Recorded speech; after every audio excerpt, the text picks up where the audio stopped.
Hello students. आज हम पढ़ेंगे पतले लेंस द्वारा प्रकाश का अपवर्तन। यानी पतले लेंस द्वारा प्रकाश का अपवर्तन का सूत्र, या इसे लेंस मेकर का सूत्र भी कहते हैं। ये बहुत ही महत्वपूर्ण है। ये पतले लेंस द्वारा प्रकाश का अपवर्तन का सूत्र या लेंस मेकर का सूत्र, ये बहुत ही इस लेसन की बहुत ही अच्छी टॉपिक है या बहुत महत्वपूर्ण टॉपिक है। तो सबसे पहले हम एक लेंस लेते हैं या मानते हैं, और ये पतला लेंस है। अब हम इसके पदार्थ का अपवर्तनांक n2 मान लेते हैं, और इसके दो, क्योंकि लेंस होता है, लेंस के दो गोलीय वक्र पृष्ठ होते हैं। अगर हम इसको मिलाएंगे तो एक स्फीयर बनेगा, और इसको बनाएंगे तो एक स्फीयर बनेगा। तो दोनों गोलीय वक्र पृष्ठों की जो वक्रता त्रिज्याएं हैं उसको C1 मानते हैं एक को, और दूसरे को C2 मानते हैं। और जो लेंस के पदार्थ का निरपेक्ष अपवर्तनांक है वो n2 मान लेते हैं। अब माना ये लेंस वायु में रखा गया है, दोनों तरफ का माध्यम वायु है, यानी वायु का निरपेक्ष अपवर्तनांक n1 है। वायु चूंकि विरल माध्यम है। माना लेंस की मुख्य अक्ष पर एक बिंब स्थित है। अब चूंकि बिंब से अगर हमें प्रतिबिंब चाहिए तो दो किरणें भेजनी पड़ती हैं, या दो किरणें चलती हैं। दो किरणों के मिलने से ही बिंब बन सकता है। तो अब ये मानते हैं कि ये यहाँ से एक किरण जो प्रकाशिक केंद्र को टारगेट करती हुई चलती है, ये लेंस से अपवर्तन के पश्चात बिना विचलित हुए सीधी चली जाती है। जैसा कि मैंने इसके प्रीवियस वाले वीडियो में सिग्नल कन्वेंशन में मैंने बताया है, या इसके प्रीवियस वाले वीडियो में मैंने पढ़ाया है। दूसरी किरण जो लेंस की सतह ए बी सी, यहाँ ये सी है, ए बी सी पर आपतित होती है ये किरण। अब चूंकि अगर कोई भी प्रकाश की किरण अगर ये आपतित होती है ना, चाहे जो प्रकाश किरण हो, अगर ये किसी लेंस की सतह पर आपतित होती है तो इसका माध्यम परिवर्तित हो रहा है। माध्यम परिवर्तित होने के कारण ये अपने मार्ग से विचलित होगी। इसको जाना सीधे ऐसे चाहिए, लेकिन ये विचलित होगी। अब विचलित होने के लिए हमें नॉर्मल ड्रा करना पड़ेगा। अगर हम इसको पूरा कंप्लीट करेंगे तो एक गोला बन जाएगा, है ना। अब इस गोले का जो वक्रता केंद्र है C1 है, और उसके हम केंद्र से उसके परिधि पर अगर हम एक रेखा खींच देते हैं, वही अभिलंब होती है। अर्थात जो n1 है ये अभिलंब है, तो ये अभिलंब की ओर झुक जाएगी। देखिए ये किरण जो है यहाँ से जब ये इस सतह पर पहुंचेगी तो अभिलंब की ओर झुक जाएगी। अगर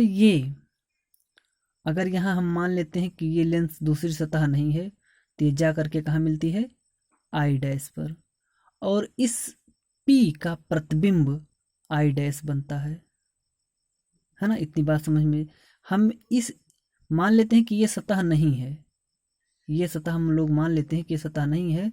तो ऐसी स्थिति में यहाँ से किरण चलेगी और अभिलंब की ओर झुक करके सीधी जा करके कहाँ पर मिलेगी, आई डैश पर मिल जाएगी। और मानते हैं कि माना वस्तु का प्रतिबिंब आई डैश बन जाता है, यानी बिंदु P का प्रतिबिंब आई डैश बन जाता है। अब चूंकि तो देखिएगा ऐसी स्थिति में हम लोग मानते हैं कि देखिए ऐसी स्थिति में अभिलंब तो हम मान लेते हैं, यही चीज़ हमने यहाँ लिखा भी है, n1 इंटू अभिलंब है। अब सतह ABC पर जब बिंब P है तो उसका प्रतिबिंब क्या बनता है, I। क्यों, क्योंकि हम लोग मानते हैं कि यहाँ पर जो ये दूसरी सतह ही उपस्थित नहीं है। तो ऐसी स्थिति में ये किरण अभिलंब की ओर झुकेगी और जाकर के आई डैश पर मिल जाएगी, है ना। ये ऑलरेडी हमने पढ़ा है प्रकाश के अपवर्तन में। अब ऐसी स्थिति में देखिए जो हमने अभी इसके पहले में पढ़ा है, ये एक गोलीय पृष्ठ बना और इस पृष्ठ से जो हमने अपवर्तन का सूत्र निकाला है, चूंकि माध्यम यानी विरल माध्यम से सघन माध्यम में जा रही है प्रकाश की किरण, तो हमने ये पढ़ा है n2/v माइनस n1/u। इसके पहले वाले में हमने प्रूव किया है n2 माइनस n1/r, ये हमने प्रूव किया है ना। अब इसी प्रूफ के स्थान आधार पर हम लोग देखते हैं, अब चिन्ह परिपाटी, यहाँ हम दो बार चिन्ह परिपाटी का नियम लगाते हैं। तो चिन्ह परिपाटी के अगर नियमानुसार देखेंगे तो देखिएगा, जो प्रतिबिंब है n2/, अब यहाँ प्रतिबिंब भी O, क्योंकि समझ दूरियां प्रकाशीय केंद्र से नापेंगे, OI डैश प्लस का क्यों रहेगा, क्योंकि आपतित किरण की दिशा में है। देखिए ये आपतित किरण की दिशा में है ना।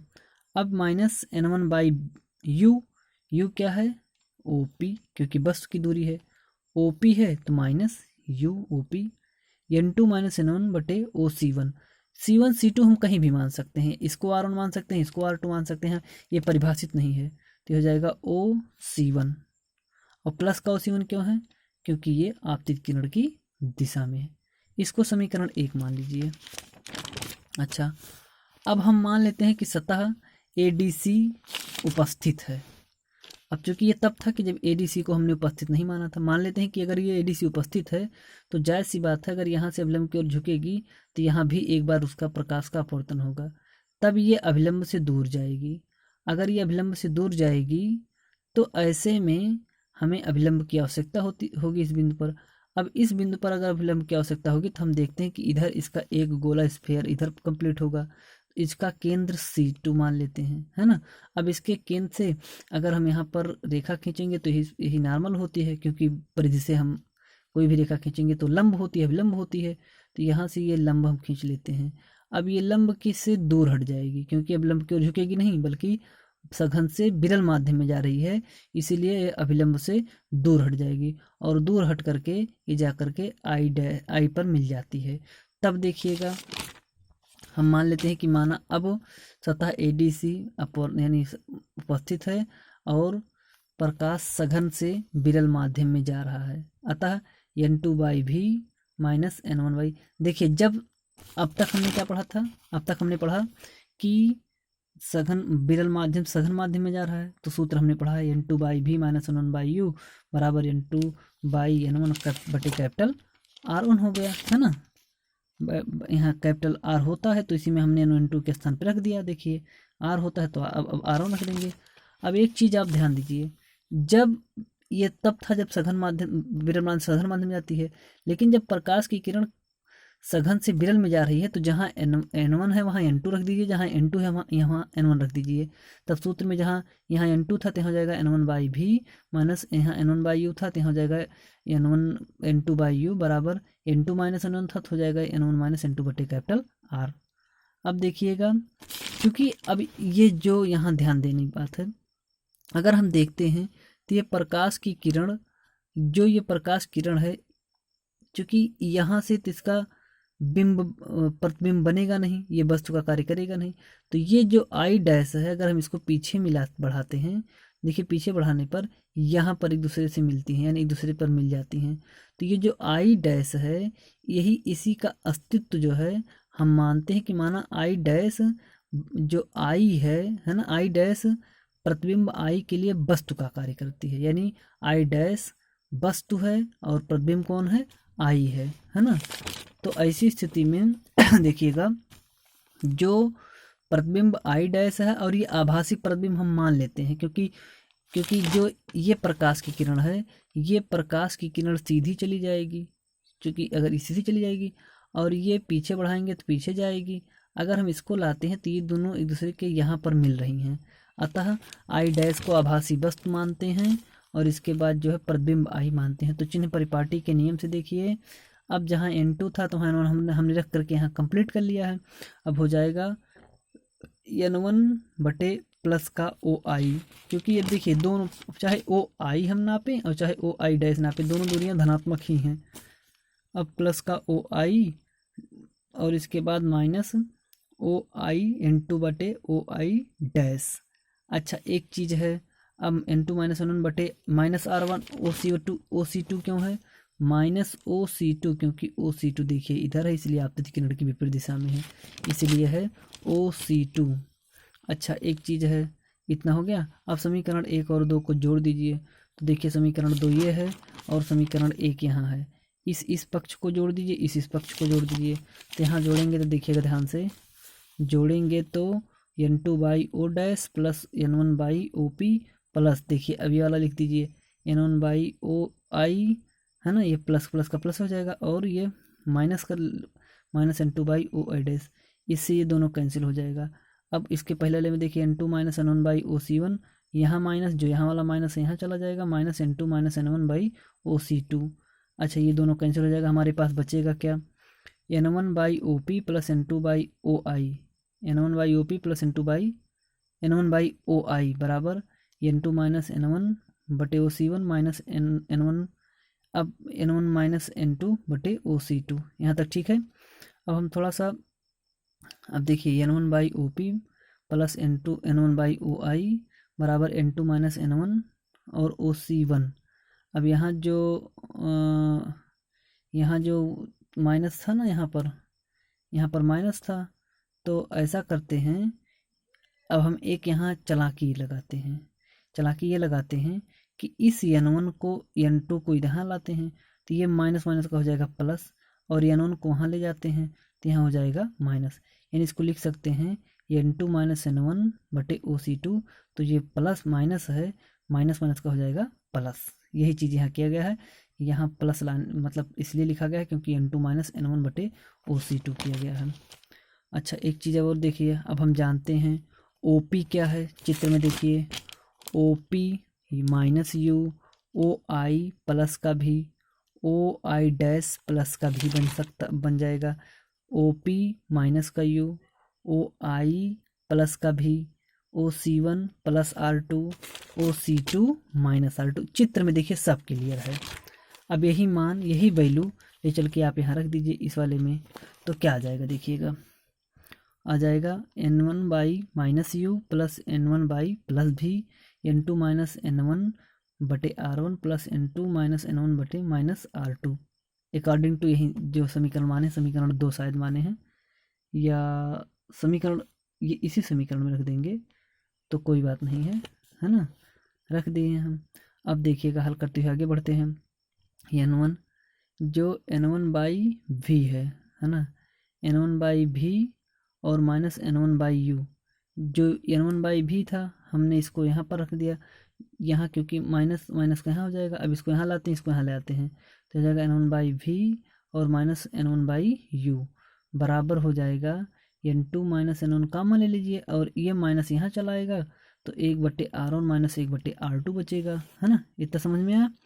अब N1 कॉमन ले लीजिए तो 1/v माइनस 1 बाई यू बराबर N2 माइनस N1, एक ब्रैकेट में जाएगा 1/R1 माइनस 1/R2। अब N1 जो है यहाँ भी से भी कॉमन ले लीजिए, और N1 जब कॉमन लेंगे तो कट जाएगा, ये N1 यहाँ से N1 यहाँ से कट जाएगा, तो 1 बाई यू भी माइनस 1 बाई यू बराबर N2 माइनस N1 बटे, क्योंकि N2 से गुणा करेंगे N2 से भाग करेंगे, नहीं सॉरी ऐसा करेंगे N2 से, यहाँ जिसमें N2 है N1 कॉमन ले रहे हैं तो N1 से क्या करेंगे, गुणा मतलब भाग कर देंगे, और यहाँ से N1 से भी भाग कर देंगे। देखिएगा तो N2 कॉमन ले रहे हैं चूँकि, है ना, अगर N2 कॉमन ले रहे हैं तो यहाँ N2 है और यहाँ N1 है, यहाँ N2 नहीं है, तो यहाँ ऐसा भी आ जाएगा N2 बटे N1 माइनस 1, तो अगर हम गुणा करेंगे तो ये ऊपर आ जाएगा N2 माइनस N1 बटे N1। अब 1/, ये यही से रहने देंगे। अब देखिए 1 बाई भी माइनस 1 बाई यू, अभी इसको क्या लिख सकते हैं 1N2, इसको लिख सकते हैं चूँकि N2 बटे N1 माइनस 1, तो 1N2 माइनस 1 और हो जाएगा 1/R1 माइनस 1/R2। 1 बाई भी बराबर माइनस 1 बाई यू, अब इसको लिख सकते हैं 1N2 ANG, यानी वायु के सापेक्ष कांच का अपवर्तनांक ANG minus 1 by R1 1 by minus 1 by R2। यही चीज़ समझने की बात ये है, देखिए ये चीज़ ऐसा समझना है कि जैसे अगर हम इसको लिख सकते हैं N2 अपान N1 माइनस N1 अपान N1, तो ये दोनों कैंसिल होकर के N2 बटे N1 आ जाएगा, N1 आ जाएगा, और इसके बाद जो है -1 आ जाएगा। N2/N1 को लिख सकते हैं 1 N2 बराबर N2/N1, इसके पहले वाले में लिखा गया है। देखिए यही चीज़, अब यही चीज़ तभी N2 यहाँ लिखे हैं। अब ये Ng लिख दिए इतना, ठीक। माना लेंस के कांच का अपवर्तनांक, जो कांच के सापेक्ष माध्यम का अपवर्तनांक 1 N2 बराबर होता है N2/N1 है, देखिए, है ना, ये चीज़ N2/N1 हो जाएगा, है ना। तो समीकरण अगर 3 में रखेंगे तो ये जो वन एन टू है उसके स्थान पे केवल n हो जाएगा। देखिए 1 N2 के स्थान पर N2/N1 के स्थान पे केवल n रख देंगे, तो यहाँ आ जाएगा फाइनली 1/v - 1/u बराबर n-1 1/r1 - 1/r2। यही मेन सूत्र, देखिएगा यही मेन सूत्र है। 1/v - 1/u बराबर n-1 1/r1 - 1/r2। अगर हम लोग एक कंडीशन है, अगर मान लेते हैं कि वस्तु अनंत पर रखी गई है, अगर कोई वस्तु अनंत पर होती है तो अनंत से चलने वाली किरण जो होती हैं समांतर होती हैं और वो द्वितीय फोकस पर मतलब फोकसित होंगी, अतः प्रतिबिंब द्वितीय फोकस पर बनेगा। तो जब प्रतिबिंब द्वितीय फोकस पर बनेगा तो एफ का मान भी के बराबर हो जाएगा, और प्रतिबिंब वस्तु कहाँ है, अनंत पर है, तो यहाँ यू के स्थान पर अनंत रख दीजिए और भी के स्थान पर एफ रख दीजिए। तो 1/f = 1 - 1 n-1 1/r1 - 1/r2। देखिए ये भी एक हमको सूत्र प्राप्त हो गया, है ना, 1/f यानी फोकस दूरी के रूप में। इसको और इसको तुलना कर दीजिए, तुलना करेंगे तो हम इतने के स्थान पर हम लोग, देखिए इतने के स्थान पर इतना रख सकते हैं। तो तुलना करेंगे तो हमने क्या किया, इसी समीकरण में इतने के स्थान पर हम लोग इतने के स्थान पर इतना रख दे रहे हैं, तो क्या बचेगा, इतने के स्थान पर यानी इतने के स्थान पर इतना रख देंगे, तो क्योंकि बराबर हैं रख देंगे 1/f = 1/v - 1/u। तो यही पतले लेंस के लिए फोकस दूरी का भी सूत्र होता है ना। अच्छे से समझिएगा, ध्यान से समझिएगा, क्योंकि जितना अच्छा आप समझेंगे उतने बढ़िया रहेगा। समझ कर बताइएगा, नहीं अगर आप सबको आएगा तो हम पुनः वीडियो बनाएंगे। धन्यवाद।